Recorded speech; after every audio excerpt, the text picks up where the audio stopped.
Buongiorno a tutti, siamo qui oggi con il presidente Roberto Maso della FIPA Veneto. Cosa ne pensa di questa 17ª edizione? Beh, una manifestazione che è nata per far giocare le squadre in precampionato, per trovare delle amichevoli e poi un susseguirsi dopo le amichevoli.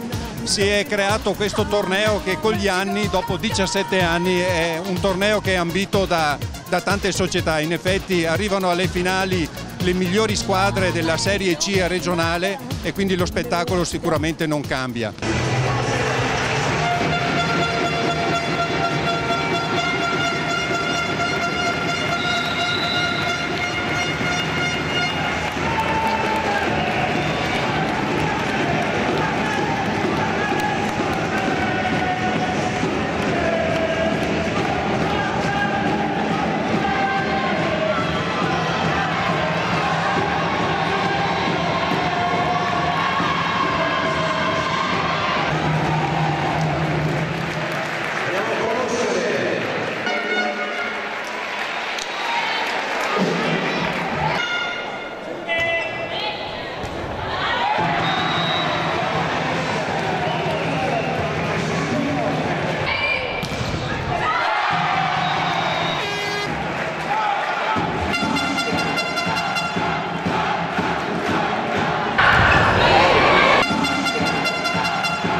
Borgato, capitano della Duna PCA Volley, in mano la Coppa Veneto 2013-2014, 3-2.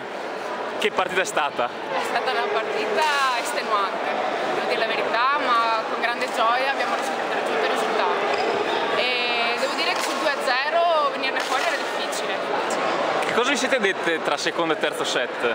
Oh, raga, va ben tutto, perché hanno cominciato a cadere pallette.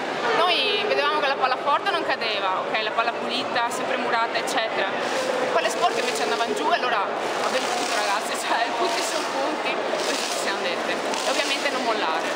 Patrizia Corazza, capitano dello Spacca Volley, 3-2 il risultato della finale di Rovigo contro la Duna dal 2-0. Patrizia, che partita è stata da dentro? È stata una partita molto dura, forse abbiamo concesso qualcosa in più noi rispetto a loro, facendo qualche errore di troppo. E qui c'è il fattore dell'emozione, di tante cose, hanno avuto la meglio, meritavano loro quanto noi, quindi questa volta la vinta loro e va bene così.